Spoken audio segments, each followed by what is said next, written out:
Good afternoon, Postal family. How's everybody doing today? My name is Saeed.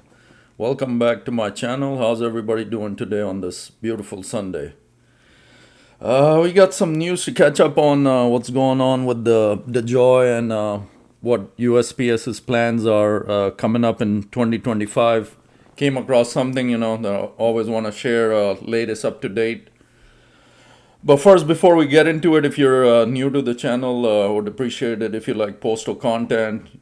You find this nice, you're a carrier, you want to enjoy postal content, go ahead and subscribe and keep smashing those likes buttons. I appreciate all of y'all out there with the comments, everything. Really, really appreciate you sharing your thoughts with me on the comments. And supporting me. Thank you so much for everything. Let's get into the article. First, we'll read it and then we'll go through it as I go through it. So, USPS proposes changes to save $3 billion a year starting in 2025. The U.S. Postal Service hopes to save $3 billion a year through a series of changes reflecting greater reliance on streamlined regional networks. So this is their plan. Trying to save $3 billion in 1 year starting next year. We'll see how that works out. The U.S. Postal Service wants to save $3 billion annually on changes that reflect its greater reliance on streamlined regional networks while retaining local mail delivery times of 1 to 3 days and allowing customers to track some delivery schedules with greater precision. Election mail won't be affected, officials said. How can they guarantee election mail won't be affected? So their plan is basically keep delivery times 1 to 3 days. Customers to track delivery schedule, same as it is right now. I don't know what they say. The proposal announced Thursday would adjust mail delivery times while maintaining a commitment to maximum 5-day delivery for the flagship Ground Advantage program nationwide and a maximum 3-day delivery for local first-class mail. But they failed to mention you're messing with this plan if you keep, doing all these consolidations.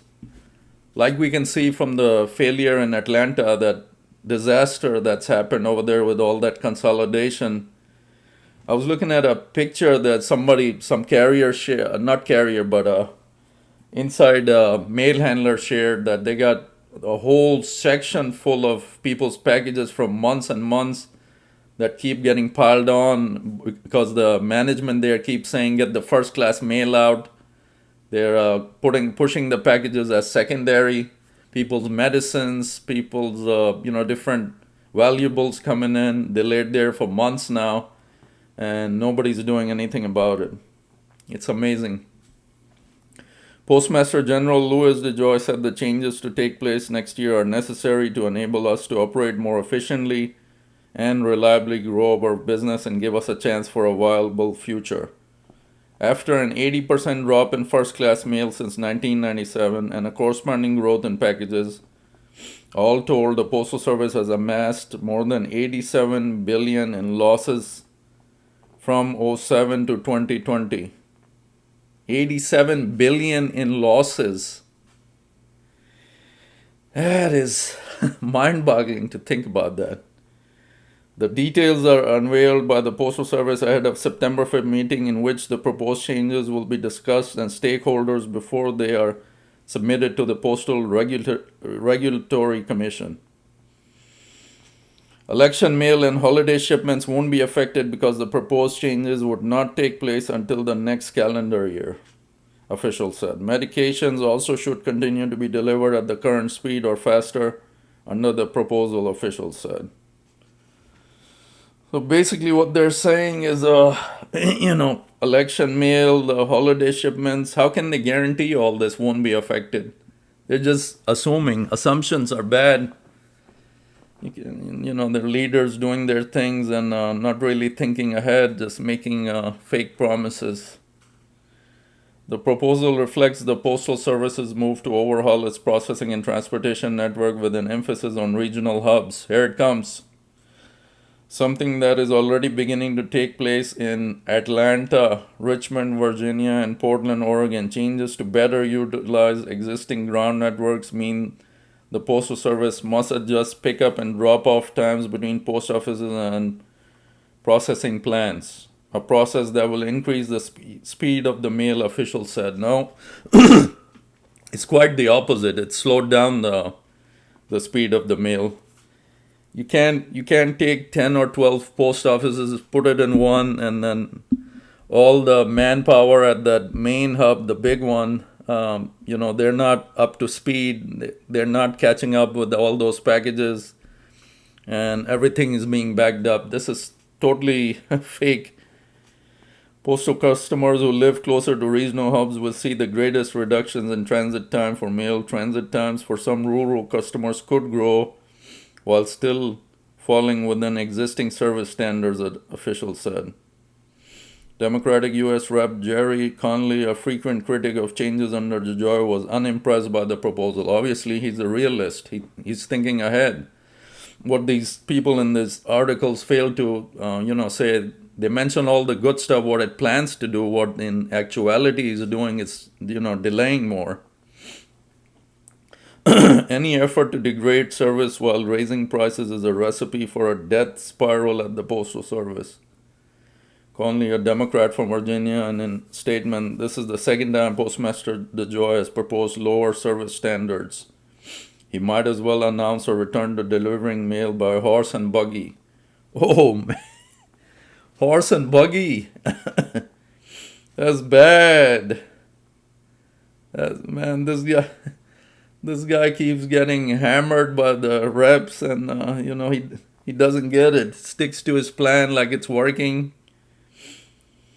This proposal aligns with the organization's mandate to financially self-sufficient while continuing to deliver every address across the nation 6 days a week. If adopted, 75% of first-class mail will see no change from the current service standards, and around 2/3 of the mail will be delivered in 3 or fewer days, Postal Service said.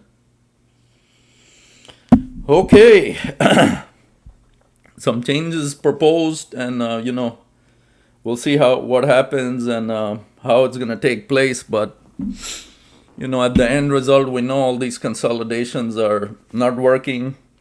All the senators from the different states are not with this plan, and our good old Mr. DeJoy just hangs on to his job as we wait for the elections coming, and we'll see what happens depending on who comes in the office. There's some plans out there. I don't want to get into some talks going on, privatization that's been going on for years, but that's what's going on right now. USPS's plans as far as coming year, trying to save $3 billion, which is next to impossible with the current infrastructure we have, the employees.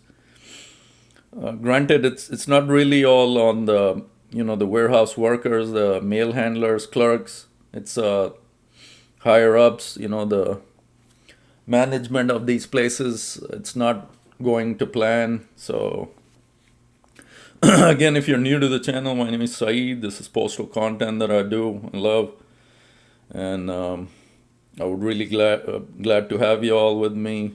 These new viewers, I would really love to have you with me. So if you like this kind of content, go on and subscribe, and really like all the comments y'all been giving me about what's going on in our industry, what to look for, what to expect, everything.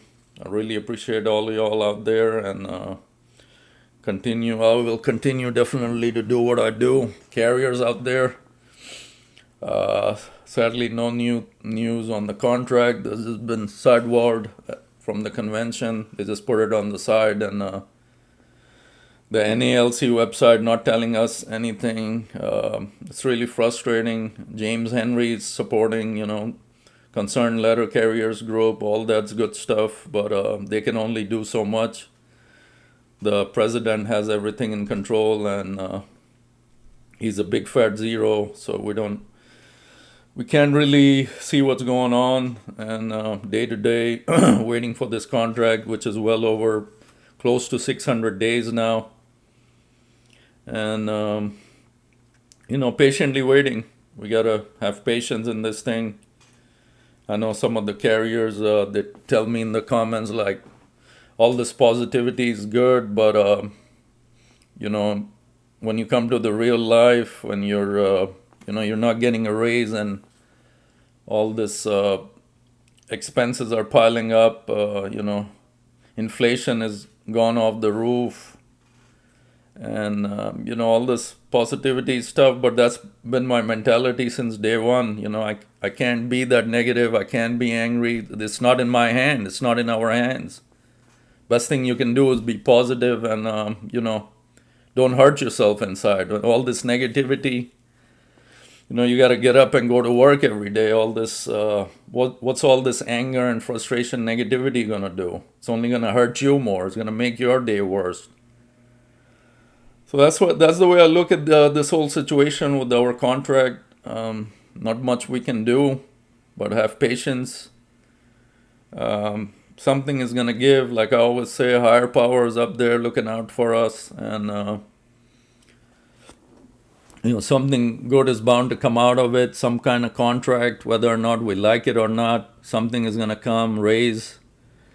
I've mentioned in my previous videos that you're blessed to be in this slot right here. You got all these federal benefits that other jobs don't offer.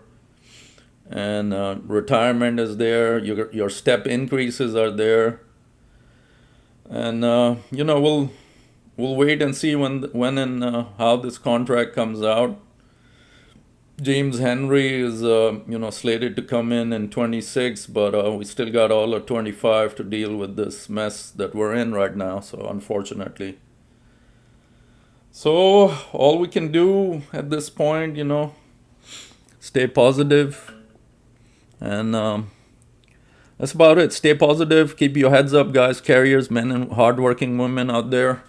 Go to work every day for your families. And, be thankful we have what we have. We're blessed to be in this situation. So, keep that positivity going. Again, this is Saeed for another video. We'll see you on the next take. God bless always. Peace, and stay strong out there.